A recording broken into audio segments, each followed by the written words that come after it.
Chers téléspectateurs, bonjour. Êtes-vous prêts pour écouter la méditation de cette semaine? Vous savez, ces méditations qu'on trouve dans la brochure « Sa parole pour aujourd'hui ». Nous allons en reparler à la fin dans le générique final, mais vous pouvez l'obtenir. Aujourd'hui, nous basons notre méditation sur Philippiens 2, 14, où il est dit « Faites tout sans vous plaindre et sans discuter ». Si vous avez une raison valable de vous plaindre de quelqu'un, n'hésitez pas à aller le rencontrer en privé.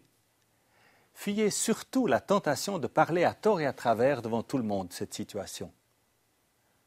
Vous imaginez peut-être que si vous en parlez, cela vous aidera et que vous vous débarrasserez d'un fardeau qui vous pèse. Des amis même vous conseilleront d'exprimer tout ce qui vous opprime. Mais la parole de Dieu s'oppose catégoriquement à ce genre de réaction. Si vous passez outre ces commandements, non seulement vous lui désobéissez, mais en plus, vous faites davantage de mal. N'espérez pas que Dieu vous aide si vous ignorez ses ordres. Dans Matthieu 18, 15, nous lisons « Si ton frère se rend coupable à ton égard, va le trouver seul à seul et montre-lui sa faute. Si t'écoutes, tu auras gagné ton frère. » Agir ainsi exige pas mal de courage, de l'humilité et de la sagesse. Mais c'est la voie de Dieu. C'est le meilleur moyen de minimiser l'offense et d'empêcher que le conflit ne dégénère. Vous trouverez certainement une issue favorable qui s'ouvrira sur une restauration des bonnes relations entre tous. Ceci est toujours l'objectif de Dieu. Faites que vos paroles soient toujours porteuses d'amour et de compassion. N'utilisez jamais des mots qui puissent blesser et faire souffrir les autres. Cherchez à exprimer de la compassion, de la bonté, de l'intérêt dans la recherche de solutions.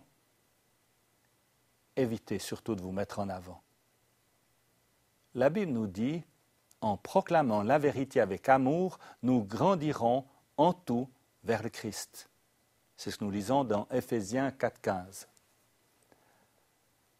Grandir en ressemblant de plus en plus à Jésus-Christ est le but. Proclamer la vérité avec amour est le moyen d'y arriver à ce but.